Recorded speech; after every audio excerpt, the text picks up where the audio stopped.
Hello guys, welcome to my new channel SS math classes 0.2। आज की इस video में हम आपको महत्वपूर्ण बिंदु द्विघात समीकरण का एक महत्वपूर्ण बिंदु विविक्त कर के बारे में बताने जा रहे हैं। विविक्त कर यह द्विघात समीकरण का एक अभिन्न अंग है या इसका अपना एक फॉर्मूला होता है। इसका फॉर्मूला d बराबर बी स्क्वायर माइनस 4ac माना जाता है। आपने पढ़ा होगा कि एक कोई समीकरण अगर टूट नहीं रहा है तो उसका हम तुलना करते हैं। A x square plus b x plus c से तुलना करते हैं। A x square plus b x plus c से तुलना करते हैं। हमें लिखना पड़ेगा दिए गए समीकरण की a x square plus b x plus c से तुलना करने पर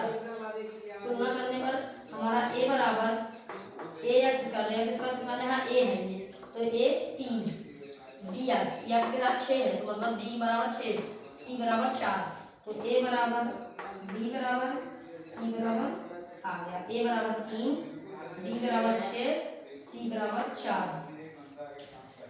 अब हमें इस सूत्र पे सबका मान रख देना है तो हमारा डी यानी कि विविक्त कर आ जाएगा। चलिए मान रखते हैं आगे।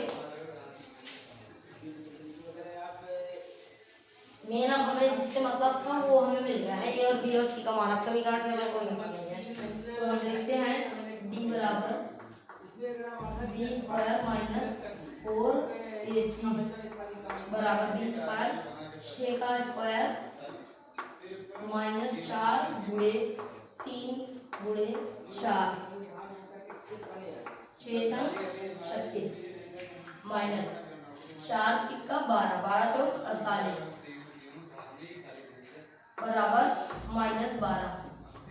हमारा उत्तर आपके सामने तैयार है। अगर अब आपसे पूछे 3x square plus 6x plus 4 का उत्तर क्या होगा तो माइनस 12 हमने फॉर्मूले बेस पर लगाया है। सवाल को हमने फॉर्मूले पर रखकर लगाया है। और इसी तरह के एक टाइप की सवाल और आती है यदि मूल समान हो, मूल यानी कि शून्य, जिसे आप पढ़ सकते हैं पिछले एक वीडियो में मैंने बता दिया है। तो लिखते हैं अगर एक सवाल 3x square plus 12x plus c 3x square plus 12x plus c बराबर 0 अगर इसके मूल समान है। प्रश्न में ये कह रहा है, इसे आप सेकंड क्वेश्चन डाल लीजिए 3x square plus 12x plus सी के मूल समान हैं, के मूल समान हैं, के मूल समान हैं तो सी का मान ज्ञात कीजिए। मूल समान है तो यानी कि मूल समान जहाँ है वहाँ पर विविक्त कर का सूत्र रख दीजिए। साफ साफ आपसे विविक्त कर का सूत्र रखने को कह रहा है तो सी का मान ज्ञात कीजिए। तो सी का मान ज्ञात कीजिए। ठीक है, सी का मान कैसे ज्ञात करना है लिखते हैं। यहाँ भी तुलना करिए दिए गए समीकरण की a x square plus b x plus c से तुलना करने पर ए बराबर 3 बी बराबर 12 सी बराबर सी है। ठीक है, तो आइए देखते हैं।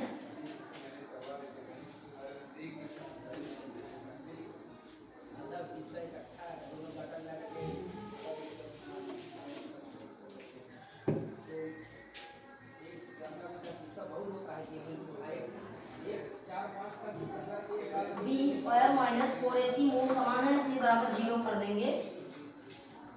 बी 12 का स्क्वायर माइनस 4 गुणे 3 गुणे सी बराबर 0 144 माइनस 12 सी बराबर 0।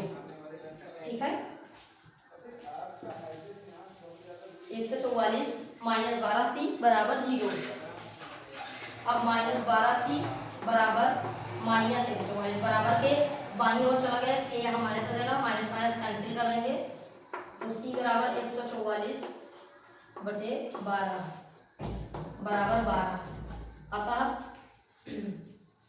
समीकरण क्या आंसर आ गया सी की जगह पर 12 होगा, सी बराबर 12 आ गया। तो यहाँ पर हम सी का मान नहीं रहा तो अब आ गया आंसर सी बराबर 12। आशा करता हूँ कि आपको ये वीडियो अच्छी लगी होगी और आपको बिल्कुल समझ में आ गया होगा और समान मूल के हल निकालना आ गया होगा। Thank you.